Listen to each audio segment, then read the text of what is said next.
नमस्कार। आज हम एक ऐसे सवाल को समझने की कोशिश करेंगे जो बहुत ही बुनियादी है, लेकिन उतना ही गहरा भी, कि आखिर हमारी ताकत, हमारी सारी एनर्जी, उसका असली सोर्स क्या है। चलिए इसे समझते हैं। हम सब रोज सुबह उठते हैं, पूरे दिन काम करते हैं, लोगों से बात करते हैं, यहाँ तक कि सोचते भी हैं, पर कभी रुककर ये सोचा है कि ये सब करने की जो शक्ति है, ये जो एनर्जी है, आखिर ये आती कहाँ से है? हम जो भी काम करते हैं उसके पीछे एक अनदेखी शक्ति होती है। जरा सोचिए, जब कोई चलता है तो वो कौन सी ताकत है जो उसे आगे बढ़ा रही है, या जब कोई बात करता है तो वो कौन सी एनर्जी है जो आवाज बनकर निकल रही है। ये सब होता कैसे है? देखिए, इस रहस्य का जवाब सदियों पुराने ज्ञान में छिपा है, और वो एक शब्द है प्राण शक्ति। ये सिर्फ एक एनर्जी नहीं है, ये वो लाइफ फोर्स है जो हमारी हर सोच, हर काम को असल में पावर देती है। कह सकते हैं कि ये हमारे शरीर का वो अदृश्य फ्यूल है जो हमें चलाता है। तो ठीक है, हमें प्राण शक्ति चलाती है, ये बात समझ में आती है, पर सवाल अब और भी गहरा हो जाता है। क्या ये प्राण शक्ति हम खुद पैदा करते हैं? क्या हम अपनी एनर्जी के बनाने वाले हैं? और इस सवाल का जवाब एक महान आध्यात्मिक गुरु श्री श्री आनंद मूर्ति जी के शब्दों में मिलता है।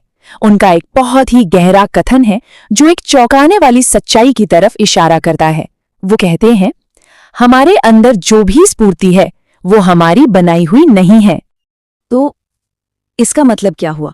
इसका मतलब सीधा सा है कि हम एनर्जी बनाते नहीं हैं, हम तो सिर्फ उसका रूप बदलते हैं। यानी हम निर्माता नहीं हैं, हम ऊर्जा के परिवर्तक हैं, कन्वर्टर्स हैं। ये जो एनर्जी बदलने की प्रक्रिया है ना, ये बड़ी कमाल की है और 3 आसान स्टेप्स में होती है। पहला स्टेप है एब्जॉर्प्शन, यानी सोखना। हम खाना, धूप, पानी, इन सब बाहरी चीजों से एनर्जी को सोखते हैं।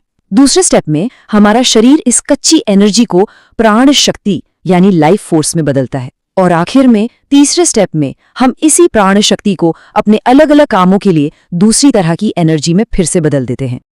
इसको ऐसे समझिए, जब हम कोई फिजिकल काम करते हैं तो हमारी प्राण शक्ति मैकेनिकल एनर्जी में बदल जाती है। जब हम बोल रहे होते हैं तो यही प्राण शक्ति साउंड एनर्जी बन रही होती है। असल में हम हर पल, हर सांस के साथ एनर्जी को एक रूप से दूसरे रूप में बदलते ही रहते हैं। तो सबसे जरूरी बात ये है, और ये एक बेसिक नियम है, कि हम शून्य से, नथिंग से कुछ भी बना नहीं सकते। हम तो बस उस एनर्जी को बदल सकते हैं जो पहले से ही मौजूद है। ये हमारे होने का, हमारे अस्तित्व का एक मूल नियम है। तो इस पूरे ब्रह्मांडीय खेल में हमारी भूमिका क्या है? हम ऊर्जा के परिवर्तक हैं, यानी ट्रांसफॉर्मर हैं।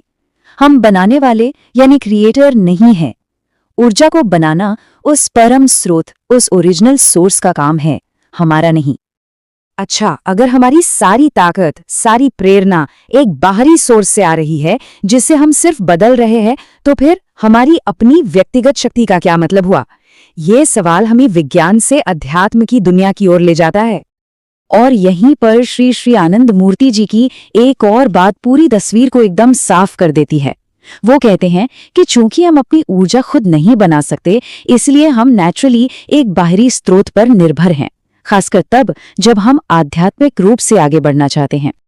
तो इस निर्भरता को, इस डिपेंडेंस को एक कमजोरी समझना बिल्कुल गलत होगा।